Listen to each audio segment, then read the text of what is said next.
Hello everyone, welcome back to Brand Murphy Garage, and today we're finally moving on to the front suspension part of this, mainly the Swaybar bushings and the Endlinks. And you can tell I already got the car jacked up. I took the wheels off and actually cut the old Endlinks off already. I saw a lot of YouTube videos of people like kind of get in awkward positions with an angle grinder, so I just thought, hey, let's try a Dremel. My neighbor was kind enough to let me borrow his Dremel, and believe it or not, way easier to do with a Dremel than it is with an angle grinder. So yeah, we got the sway bar off now, and while we're in here, I guess we'll go ahead and take a look at the brakes. This side doesn't look too bad. There's a little bit of pitting on the rotor here, but it's not horrible. I've seen worse. Still a lot of meat left on this pad. We're probably going to end up changing this out anyways because of the other side.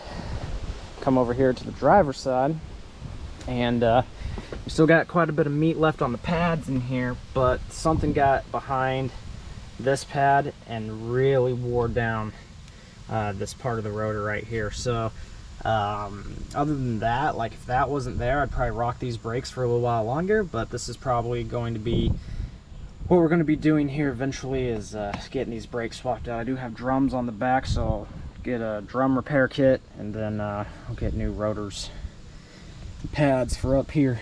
As for the sway bar, eventually I'm going to upgrade it. So but for right now, I just went out and got some of the Rust-Oleum spray-on rust paint, and just kind of over on the sway bar. So we're going to let that dry a little bit. And then also for the bushing covers, I just sprayed those over too, because the new bushings I got didn't come with new bushing brackets. Not covers, brackets. What the hell? So, and my magical box of stuff. That's for the rear. And these are for the rear. For the front, I went with these Duralast Gold Endlinks. So the rear ones are just going to be normal Endlinks. I'm just going to put those on, but for the front, since the front takes more abuse, I got these Duralast Gold ones. These are a little bit more high quality.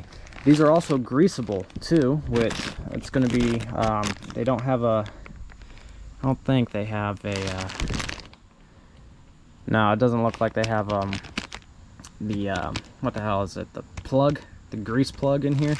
But you can, these are greasable, so if you want to put them up and throw grease in them, you can. I'm just going to install them on the way that they are. When it comes to the installation, they don't say anything about making sure it's greased up while they're installed, so that's something I'm going to worry about later. But yeah, we're going to put these on the front, and then I got new bushings too. Let's see here. I think these are for the front. The front and rear are two different type of bushing, because the rear sway bar is a little bit smaller in diameter than the front. So let's see here. Is this the front? Is this the rear? Nope, that looks like the rear. Alright, let's go back in here to my box of goodies. This will be the front. Yep. So we're going to go ahead and install these on. I've already looked at the factory service manual. They want these installed with the split and the rubber facing forward on the car. So that's how we're going to put them on. And then the brackets will be tightened down to 36 foot-pounds. It is a 15mm bolt on the front, but I'll show you all that when we go ahead and get this done. So I'm going to go finish spraying that sway bar. Going to let it dry, and then we're going to go ahead and put the front sway bar and the Endlinks back on. Alright, so jumping ahead here, what I did with my jack is I propped up the sway bar, and I basically just got it hanging loosely off by the brackets and the bushings, so I can install the Endlinks. So what you're going to want to do with the Endlinks is you're going to want bolt facing down. Then you're going to install a washer with a bushing with the nipple facing up. And then you're going to put that through your A-arm, and then from looking at the top of your A-arm, you're going to want to get another rubber bushing nipple facing down with a washer, and then you're going to want to put your spacer on. Then you're going to want another washer, and then a bushing with a nipple facing up. move your sway bar into position, and then install another rubber bushing facing down, and then the top washer. In this case, it's also kind of like a threaded hole, and you're going to install your end link like that. So on the driver's side, I left it loose. I didn't get it torqued down completely to spec, just so I would have enough movement with the sway bar to do the passenger side. So once I got the passenger side all snugged up, we went ahead and we torqued that down to 20 foot-pounds according to the directions that came with it. And after that, we moved on over to the passenger side and torqued that down to 20 foot-pounds. After you got your Endlinks torqued down to 20 foot-pounds, we're going to move back up to the bushings and the brackets for the bushings under the car. So these actually came to be a little bit troublesome for me. One thing I found out that I just tried and it worked was I went to the bolt holes and the bolts, and I actually soaked both the bolt holes and the bolts in WD-40. And then once that happened, I was actually able to get them back into their homes correctly. And then after you do that and you get them all snugged down and the brackets are meeting the car, you're going to take your torque wrench and you're going to tighten these down to 36 foot-pounds, all 4 bolts. Just a couple other tips and tricks to maybe help you with your installation.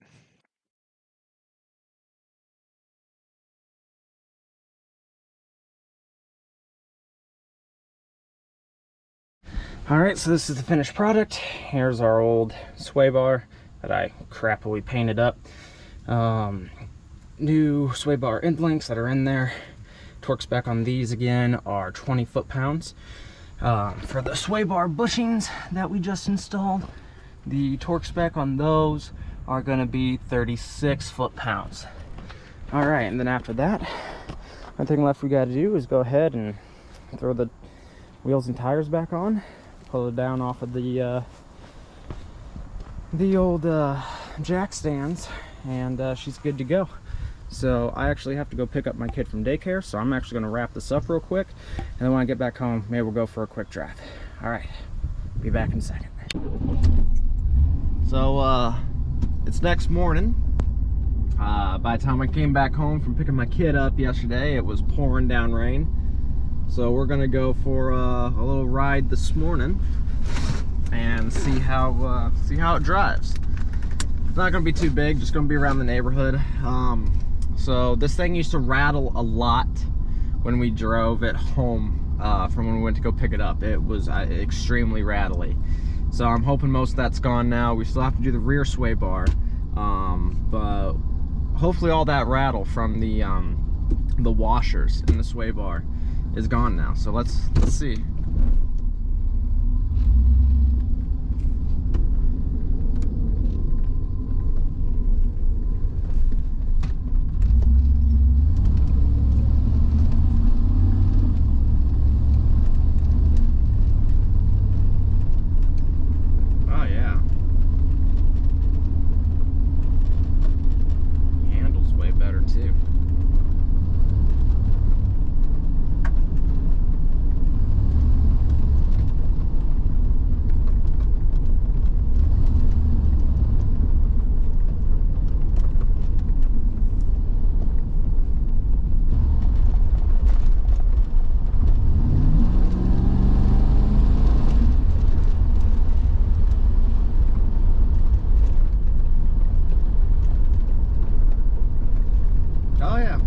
So she's 100% improved from what it was when I drove it home. It doesn't feel like a death trap now. That's probably the biggest thing. It doesn't do this anymore, and the steering wheel is actually pretty tight and firm. So I'm gonna call this one a win. We're this much closer to getting it 100% roadworthy. Last thing we got to do now, I think, is going to be the rear sway bar, and I'll probably do that off camera, to be honest. And then I kind of want to get my throttle bodies balanced. So we got that. and other than that, I think after that she'll be good to go to be on the road. And I'll probably daily drive her for a little while too. So yeah, cool. All right, so one more thing before we go here is gonna be yesterday when I was working on the car, I had the windows down, and the wind came in and completely ripped and blew down my headliner. So honestly, I just put the blue tape on it right now just so we could drive it without it being in my face when we went for our test drive.